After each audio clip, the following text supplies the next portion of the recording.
The Amish are widely recognized for their simple, self-sufficient way of life. Among the many aspects of their daily routine, one frequently asked question is, how do Amish families heat their homes without gas or electricity? In this video, we will explore the practical methods, traditional technologies, and architectural strategies the Amish employ to keep warm through cold winters, relying almost entirely on renewable, non-electrical sources of energy. The Amish communities trace their roots back to 16th century Europe. At that time, wood-fueled hearths and masonry fireplaces were the norm. As they migrated to North America in the 18th and 19th centuries, they retained these time-tested methods. Unlike modern homes that depend on gas furnaces or electric baseboards, Amish households continue to harness solid fuels, such as wood and coal for warmth. Central to Amish belief is stewardship of the land and responsible resource use. Heating accounts for a significant portion of household fuel needs by sourcing wood from their own forests, seasoning it properly, and burning efficiently. Amish families minimize waste and maintain self-reliance. The cornerstone of Amish home heating is the wood stove. In most barns and homes, large cast iron or steel stoves occupy the kitchen or central living area. These stoves burn hardwood logs, oak, maple, or hickory, chosen for their high energy content. Modern Amish manufacturers often install airtight doors and secondary combustion chambers to increase heat output and reduce creosote. Some Amish builders construct masonry heaters, massive stone or brick structures that absorb heat from a quick, high-temperature burn and radiate it slowly over many hours. The firebox channels hot gases through long internal flues embedded in the masonry, extracting nearly all the usable heat before the gases exit through the chimney. These heaters can hold warmth for up to 12 hours after the fire has died down. In areas where regulations and availability allow, some Amish may use coal-burning stoves. Anthracite coal can burn extremely hot and clean, but it requires specialized grates and ash pans. Coal is less common among the Amish due to the preference for wood and the extra labor involved in procuring and handling it. Most Amish families manage woodlots on their farms. They use draft horses or tractors, depending on local ordnung rules, to fell trees selectively, maintaining a sustainable harvest. Dead or diseased trees are prioritized to promote forest health. Logs are hauled to sawmills, often Amish-owned, for cutting into uniform lengths. Freshly cut green wood must dry, or season, for at least 6 months, ideally a full year, to reduce moisture content below 20%. Seasoned wood burns hotter and produces less smoke and creosote. Amish stack logs in covered sheds or under lean-tos, leaving ends exposed to airflow. Proper stacking and protection from rain are crucial for efficient drying. After cutting and storing, logs are split with mauls or hydraulic splitters. Smaller pieces ignite more readily in stoves. Skilled woodworkers prioritize splitting along the grain to produce uniform pieces. Kindling and fire-starting materials often include wood shavings produced during furniture making, as many Amish craftspeople run woodworking shops. Amish homes are typically built with balloon frame or timber frame construction. Walls are sheathed with planed boards and often insulated with straw, sawdust, or modern fiberglass bats, where permissible. Exterior clapboards or shingles protect the structure, while interior layouts minimize heat loss. Windows are glazed with single panes of glass and fitted with wooden shutters on the interior or exterior. In cold months, shutters close at dusk to trap warmth and block drafts. Some communities have adopted insulating storm windows, installed manually on cold days, to improve thermal efficiency. Roofs are insulated with loose straw, hay, or more modern materials, like blown-in cellulose. Attic access panels are sealed tightly. Floors above unheated basements or crawl spaces are covered with insulating rugs or carpets. Heat rising from stoves often vents into attic spaces, helping to moderate upper floor temperatures. Amish builders often orient new homes and additions to maximize southern exposure. Large south-facing windows admit low-angle winter sunlight, warming interior masonry or floors. Overhangs and porches are designed to shade these windows in summer, preventing overheating. Interior walls of brick, stone, or concrete absorb solar heat during the day and release it slowly at night. In some homes, a stone interior wall sits directly behind the wood stove,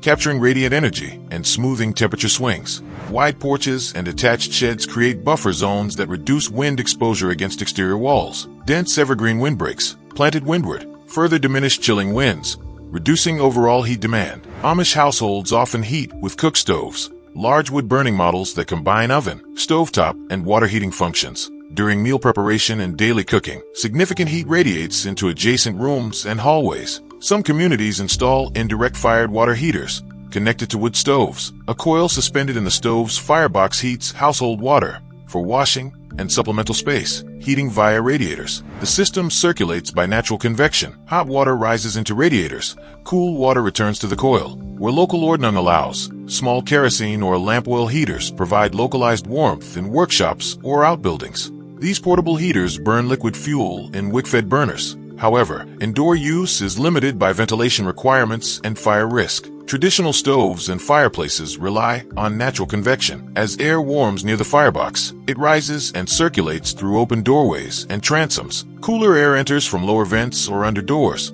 creating a passive airflow loop. In some modern Amish homes, cast iron duct systems connect stoves to remote rooms. Heated air flows through insulated galvanized ducts by convection or with battery-powered fans. Recharge via solar panels to distribute warmth without electricity from the grid. Chimneys are built from brick or stone and lined with clay or metal flues. Their height and draft characteristics are carefully matched to stove specifications to ensure complete combustion, minimal smoke, and effective draw. Proper maintenance, regular sweeping, prevents creosote buildup and fire hazards. In late summer, Amish families inspect and repair stove gaskets, seals, and chimney masonry. They harvest, split, and stack wood, test damper mechanisms, and stock kindling and fire starters. Homes receive fresh insulating shutter covers and weather stripping. Each morning, a member of the household or a hired helper lights the primary stove by layering kindling and small splits. Throughout the day, seasoned logs are added to maintain a steady temperature. Ash pans are emptied into designated pits and later used as soil amendment in the garden. Open flames and hot surfaces pose risks. Amish homes keep metal buckets of sand and water filled near stoves. Fire tools, poker, shovel, are stored close at hand. Smoke and carbon monoxide detectors, battery-operated, are installed where permitted by local regulations. As temperatures rise, stoves and chimneys are thoroughly cleaned. Brick liners are inspected for cracks. Metal stovepipes are detached and stored, and ash pits are covered. Firewood sheds are reorganized for next season's use. Many Amish settlements operate community sawmills. Farmers bring logs to be milled into boards and beams. Cooperative ownership keeps costs low and ensures quality control over board dimensions necessary for stove construction or wood-fired heat distribution. In some districts, members hold joint woodland plots. Groups rotate harvesting responsibilities, share labor for felling and splitting, and distribute seasoned wood equitably among participating families. Amish stone masons, blacksmiths, and stove installers train apprentices within communities. Skilled craftsmen fabricate custom metal flue systems, fit airtight stove doors, and assemble masonry heaters, passing on knowledge through hands-on mentorship rather than formal schooling. By burning wood, a renewable, carbon-neutral fuel when sourced sustainably, the Amish reduce reliance on fossil fuels. Their localized supply chains minimize transportation emissions. While initial investments in masonry heaters or high-efficiency wood stoves can be significant, operating costs remain low. Firewood is harvested on-site or purchased at minimal expense. Maintenance and repairs are performed by local craftsmen, keeping dollars within the community. Off-grid heating methods are inherently resilient. In power outages, fuel supplies and wood-fired stoves continue to provide heat. Communities with no reliance on external utilities demonstrate how decentralized energy strategies can enhance self-sufficiency. Heating a home without gas or electricity requires careful planning, skilled craftsmanship, and a deep connection to natural resources. The Amish approach combines centuries-old traditions with selective modern enhancements, always guided by principles of self-reliance, environmental stewardship, and community cooperation. Whether through the slow, radiant warmth of a masonry heater or the steady glow of a wood-burning cook stove, these methods keep Amish homes comfortable through long winters, all without the flick of an electric switch. Amish barn raisings are a centuries-old rural tradition in North America, especially among Amish and Old Order Mennonite communities. In the 18th to 19th centuries, farmers needed very large wooden barns for hay, feed, and livestock. These barns were expensive and labor-intensive to build, so neighbors came together to help each other build one barn in a single effort. Today, Amish communities preserve this practice as a form of mutual aid or frolic, emphasizing community, faith, and shared work.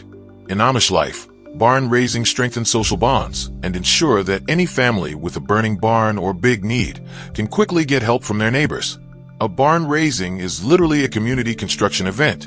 In rural 18th to 19th century North America, most farming families needed large barns but could not build them alone. By enlisting unpaid labor from neighbors and relatives, Each community ensured its farmers' barns would be built quickly. The custom was widespread on the American frontier and rural Canada, and it survives today mostly in close-knit Amish/Mennonite communities. Amish culture places a very high value on community and mutual aid. Amish religious teaching encourages helping others without seeking payment, trusting that the favor will be repaid in kind later. Barn raisings are examples of frolics, which are volunteer work gatherings that conclude with food and fellowship. The family hosting the barn raising typically retains ownership of the barn, but the whole community shares the work and the celebration. Because Amish groups traditionally avoid most modern technology, they rely on skilled craftsmanship and simple machines. Barns are built using heavy timber frames with traditional joinery, mortise and tenon joints secured by wooden pegs rather than nails. This method reflects both the old-fashioned building style and the Amish emphasis on manual skills. It also means each piece must fit precisely, which in turn requires careful advanced preparation. A successful one-day barn raising begins weeks or months in advance.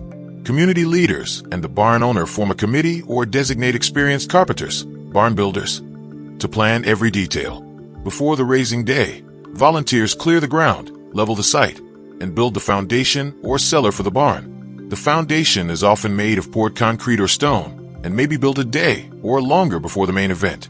A solid subfloor is sometimes installed on the foundation, so workers have a stable floor to stand on when assembling the frame. The family who will own the barn obtains all lumber, hardware, and materials ahead of time. Timber for the frame is usually harvested and hewn in advance, often in winter. In many Amish communities, local sawmills, often Amish-owned, produce the required beams, boards, and shingles quickly in one documented case. 12 separate sawmills work to supply the lumber for a single large barn within days. By the raising day, all posts, beams, rafters, and braces should be cut to size, with joinery, mortises, and tenons already cut into the timber. Experienced carpenters often pre-assemble each bent, a cross-section of the barn's frame, on the ground. They lay out the vertical posts and horizontal beams on flat sills, then cut and fit the mortise and tenon joints so everything interlocks precisely. Each joint is test-fitted and temporarily pegged. Broad axes, adzes, and handsaws are used to square the timber and cut channels, while chisels and augers create the mortises and tenons. Wooden pegs, often oak dowels, are prepared to hold the joints tightly once raised. The result is that on the raising day, each bent is ready to stand up and be locked together. Planning also involves mobilizing manpower. All able-bodied men in the community are expected to participate, unpaid. It is considered a civic duty. Failure to attend without good reason can lead to social censure. Leaders assign tasks based on experience. A few master builders will coordinate carpentry and major lifting operations. Other men will handle heavy lifting and bracing. Teenage boys will fetch tools, and the youngest children will observe and help in small ways. Women organize meals and refreshments. In short, every person in the community has a planned role before sunrise on the big day. On the morning of the barn raising, families arrive in horse-drawn buggies or wagons as early as dawn. A prayer or church reading often opens the day's work, reflecting the religious nature of the event. After that, the community goes to work. Experienced older men, often those who have led many raisings before, act as crew chiefs. They guide the construction sequence and make sure every task is done safely. Younger men follow their instructions on tasks like raising posts or driving pegs. Because most Amish men learn farming and carpentry from childhood, many are skilled carpenters, and the work is done by hand with practiced efficiency. Meanwhile, women and children play supportive roles. Women set up large kitchens and tend to cooking all day. At mealtimes, they serve hearty hot lunches, often a communal feast around 11 a.m., and sometimes supper. Children stay safely out of the way. Some entertain each other. Others fetch extra tools or materials. As one observer noted of an Amish barn raising film, if you were watching all day, you may or may not have been able to tell who was in charge because everyone seamlessly cooperates. By mid-afternoon, when the heavy work is mostly done, the community often gathers to eat and visit. The structural system for an Amish barn is almost always a timber frame of squared beams, posts and lintels, joined with mortise and tenon joinery. Every major intersection of posts and beams is a precisely cut mortise, slot, and tenon tongue joint. Once fitted, these joints are pinned with one or more wooden pegs, dowels, which expand to lock the timbers together. No nails or metal connectors are used in the main frame. This method produces a rigid, durable structure by purely mechanical fitting. Traditionally, all cutting and fitting are done with hand tools, broad axes and adzes for squaring logs, framing saws and pit saws for cutting, chisels and mallets for joints, and simple braces for drilling peg holes. Historically, even axe-driven pit saws were used by teams in most old-order Amish communities. Even today, the job is done with hand and animal-powered tools. Some communities allow a few gasoline-powered tools, portable sawmill or drills powered by tractor, or battery tools charged by generator, to speed the work. But in many districts, the principles remain the same. As one source notes, depending on the community, you might find only hand tools, but more and more it is not uncommon to find power tools or hybrid tools in use. Raising heavy timbers requires mechanical advantage. Even if no electricity is involved, Amish crews often use simple rigs like a gin pole, a tall leaning pole, and a block and tackle pulley system for each bent frame wall.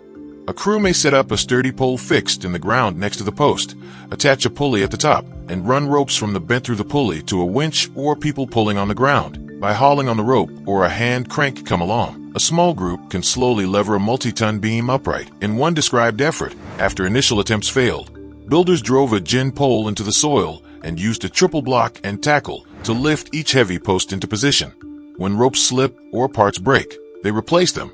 But ultimately, this system means only 2 or 3 men must pull to lift a beam that would be impossible to push by sheer muscle alone. Once a bent is near vertical, a large wooden mallet, sometimes called a persuader, is used to drive the bottom tenons fully into their sill mortises. After each bent is raised, carpenters immediately check it for plumb, vertical alignment, and level. They install temporary braces, diagonal wooden struts, to hold it true. In practice, men may use squares, plumb bobs, or the 3-4-5 triangle rule to check that corners are right angles.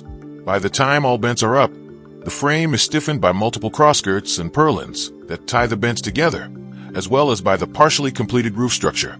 Building the barn on the big day follows a step-by-step sequence, generally along these lines. Early morning, any remaining site tasks are finished. The foundation and sill plates, horizontal timbers on top of the foundation, should already be in place. Workers sweep debris so the frame can be assembled. On the floor of the barn, carpenters assemble one bent flat on the ground. A bent is a single cross-sectional frame, 2 vertical posts connected by 2 or more horizontal beams. They square and level it on the sills, then temporarily peg the joints. Using poles, ropes, and muscle power, the crew lifts the bent into a vertical position. Men on one side may push while others pull on ropes or operate a come-along. They lock the bottom tenons into the sill mortises and insert cross-bridging to stabilize it. The process is repeated along the length of the barn. After one bent is braced, workers assemble the next bent on the ground and raise it. As each bent is raised, the frame begins to take shape. Once adjacent bents are upright, carpenters slide or lower the girts, horizontal beams between posts, and purlins, beams connecting the tops of the bents, into place. These timbers may be set on brackets or notches and then pegged. This ties the bents together into a rigid structure. Often a team will lift a long purlin by hand with the help of temporary levers or ladders. At various stages, crews add diagonal braces to prevent the frame from racking. They frequently check that corners remain square and posts remain vertical, making minor shifts if needed. With the wall frame up, attention turns to the roof. In many Amish raisings, the rafters or roof trusses have been pre-cut and partially assembled the day before. Small teams carry the rafters up ladders or climbing the frame to set the lower ends.